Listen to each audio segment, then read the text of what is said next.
Hello, church. We're doing something exciting for you today.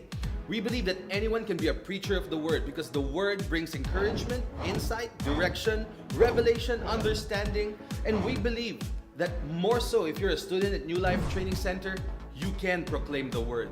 And so today we have a special treat for you. Somebody, one of our students in New Life Training Center, will be here to preach the Word in just 5 minutes. So again, get ready to hear this. This is just for you.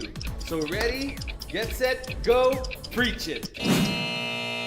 How do you get to your miracle?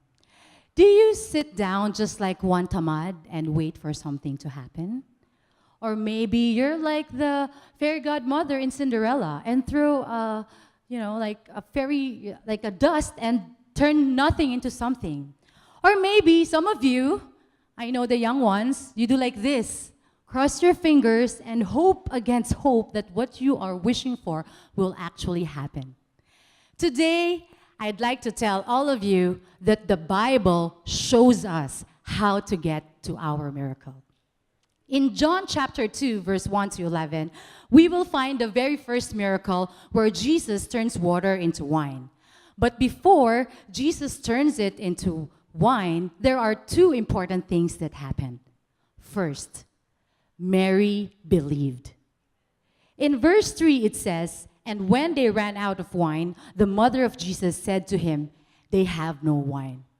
If you notice, Mary didn't ask specifically to turn the water into wine. She simply presented the situation to Jesus. But why? Because Mary believed that a solution can be found in Jesus. Second thing that happened, people heard and took action. In verse 7, it says, Jesus said to them, "Fill the water pots with water," and they filled them up to the brim. Jesus gives us instructions, and it's important that we hear it. But not only hear it, but also take action. I'm a wedding planner by profession, so I know how hard it is to lose wine during an event. But if I was there at that time, I'd probably argue and say, "Okay, put water, and then what? How's that going to help?" But you see, God's instructions doesn't have to make sense in your logical head. When you heard it, all you have to do is do it and not argue with it. Before I entered Bible school, I was so hesitant because I wasn't sure if I could make it financially. Being a single mother, I knew it didn't make logical sense to spend more money. But I knew in my heart that God called me to go to Bible school. So I took that bold step and still enrolled. That year, God miraculously provided for me and my family, even though half of my time was already spent here in church.